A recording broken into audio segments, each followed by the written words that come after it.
Bad guy in a little coat. Who told you you can eat my cookies? You're killing me, Smalls. Shut up! Oh, that's nonsense. Sports cards and more.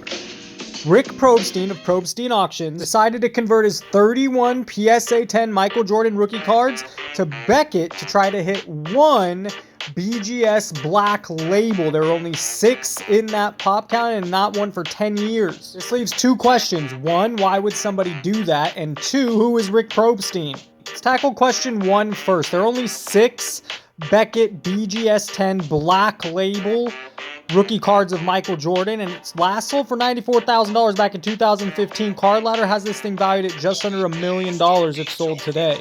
PSA, on the other hand, has 313 in a PSA 10, making the supply of the BGS just unbelievably low, and it's one of the most sought after cards, being Jordan's rookie card. So the answer to the why would be, well, the BGS 10 is way more rare and also is selling currently for 4 to 5 times more in value. It's worth 4 to 5 times more. Second question we'll tackle is, who is Rick Probstein? Well, he's the CEO of Probstein Auctions, one of the larger auction houses.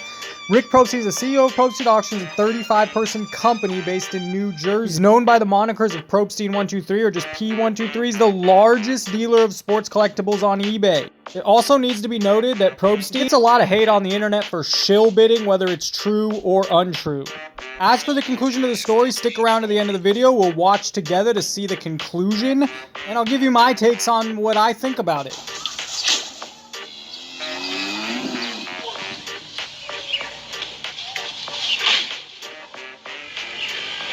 And the GOAT wins! Speaking of GOATs, a couple Michael Jordans reached all-time highs. This is 1995 Stadium Club Beam team. They're 29 in a PSA 10. It last sold for $9,600 on July 27th. This time last year, the card sold for $4,200, meaning this card is up $5,000 in that time. Michael Jordan's Flair Showcase 1996 in a PSA 10. There are 20 of them. This is his Hot Shots insert.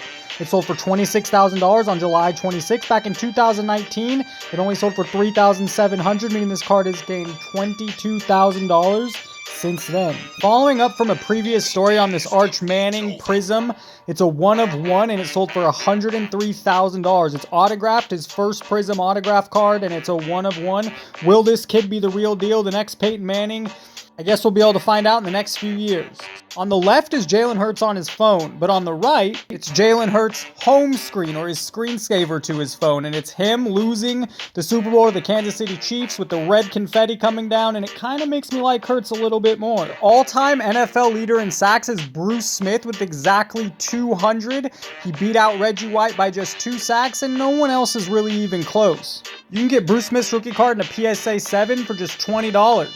A PSA 8 recently just sold for $45. In the PSA 9, we see a jump up to $165. In a PSA 10, well, they are very rare. There's only 36 of them, and it sold for $3,500. Every time I even just think about donating money, she comes out of nowhere. She's like, who are you donating to? I'm like, Mom, I don't know, like Save the Children Foundation? She's like, you don't even know those children.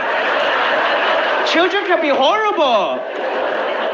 Okay, fine, Mom. I'll donate to help the hospitals, like feedAhospital.com, to help out all the nurses and doctors. And she was like, okay, Jimmy, okay. The doctors make more money than you. They should donate to you, okay? I make a website at feedacomedian.com right now.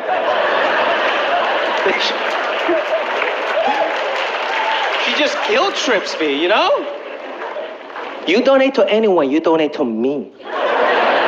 I give a burst to you, okay? It was announced that this year's National was the largest on record with over 100,000 people. The 3 largest Nationals ever was 2023 Chicago, and second was 1991 Anaheim, and in 2021 Chicago.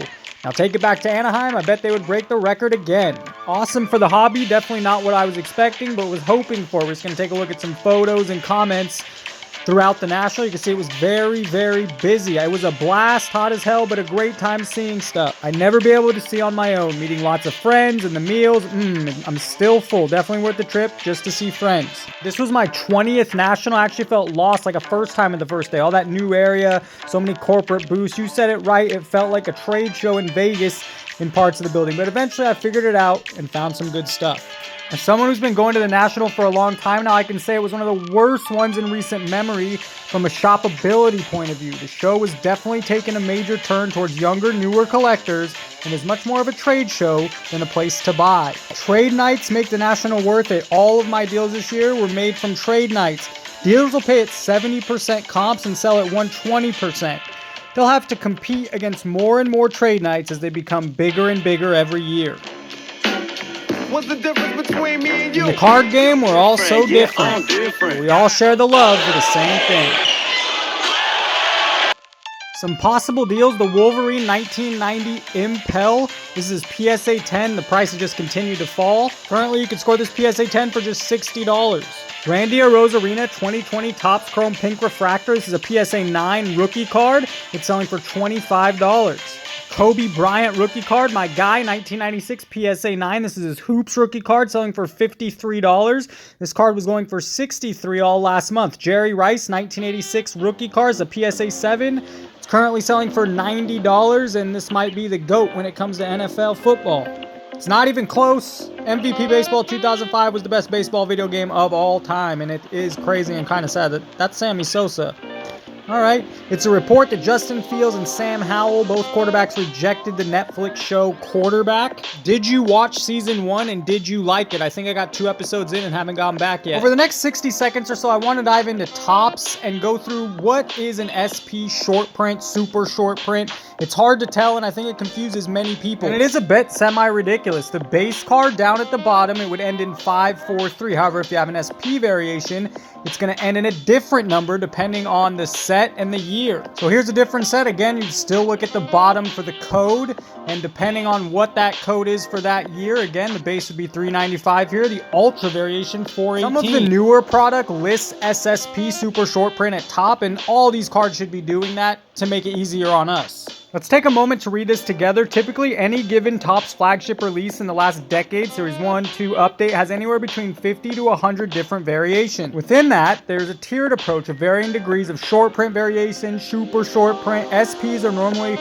somewhat common and don't cost a lot unless it's a superstar or big name rookie. SSPs dry up quickly, those are the super short prints, and become target for set builders. And they are pretty rare. If you look here, the odds in the 2023 Topps Series 1, a variation is 1 in 454 packs. In hanger boxes, 1 in every 203 hanger boxes. In blasters, 1 in every 1,360 packs. At this level, you can break 15 hobby boxes and not find one variation. You might bust 125 blaster boxes, come up empty. Some breaking news: Justin Verlander is once again an Astro. According to Sports Card Investor, these are the 5 players with the most cards sold the last 30 days. Ohtani and Dela Cruz make a ton of sense. Trevor Lawrence and Joe Burrow prepping for the NFL season. And finally, LeBron James in 5th. Sports Card Investor then breaks it down just by card. The number 1 card sold in the past 30 days is the Elly De La Cruz 2022 Bowman 50 Chrome Products Raw. The card sold today on August 1st for $22.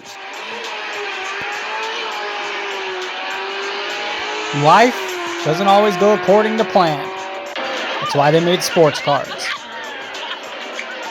We're going to take a look at the last 24-hour sales volume. According to Card Ladder, this is baseball. Mickey Mantle leads the way with Ohtani, Acuna, and Trout. Again, that's the last 24-hour sales volume. Next, let's look at football. It's no surprise they're all quarterbacks. Mahomes in first with $28,000 sold in the last 24 hours, and Johnny Unitas in fourth with $10,000. Only 10 cards sold, making those $10,000. And in NBA, it's really a list of the best players in the last 30 years. Jordan in first with over $340,000 sold in the last 24 hours. Kobe, LeBron, and Steph Curry rounded out. Now, every one of them are back, and you can see there's no Beckett holder. Okay? I was 0 for 31. Okay, now before I show you the cards, I just want to do some basic math. Back in the day, 10 years ago, they had not given a Beckett 10 in 10 years. Okay, at the time, there were 6 Beckett 10s, there were 40 PSA 10s. So that's about a 7-to-1 ratio. Okay, so the 7-to-1 ratio is it back in the day. Now, you submit 31, right? You would think I could get at least 1. But no. I got 0. 0 for 31. What makes it even more crazy is people thought for sure he was going to get some black labels. All this is a publicity scheme for Beckett to get their name back in the grading game. Beckett couldn't even pay to have the ring card graded by them. Of course they come up with something to make them relevant again. I have a different take. I think Beckett got together a long time ago and decided, hey, we are not ever giving another Jordan black label. We'll keep 6. It's going to keep it the premium, the price high, and we can compete or look at this and hold our ground with PSA. So BGS 10 remains pretty impossible to get, and it's obviously ridiculous that 31 PSA 10 perfect cards, not one of them would make a BGS 10 black label, and that's why I really have well, my thoughts is in the rest of my life, the next 40 years or so, we'll maybe see, 2 or 3 more black label Jordan rookie cards. Tigers' Eduardo Rodriguez invoked his no trade clause and is not going to the Dodgers. He wants to stay on the East Coast, closer to family. It's not a Taco Fractor, it's Taco Charlton. He signed a 1-year deal with the strong 49ers defense. Currently, the Niners' Nick Bosa is holding out, and, well, nobody can replace him, and they need him back. Anthony Edwards is changing his number from 5 to number 1, stating it's a family number. And finally, on August 5th, it's Topps International Trading Card Day. Go into your local card shop to receive your first pack while supplies last at participating stores. No, I'm not sponsored. I just think it might be cool, and free is good. Make sure to hit the like and subscribe if you have not yet already, and tune in Friday for another episode. And glad to report we're 0 days without nonsense.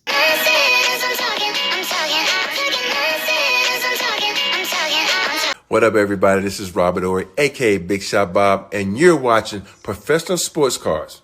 Hey, by the way, go buy my rookie card.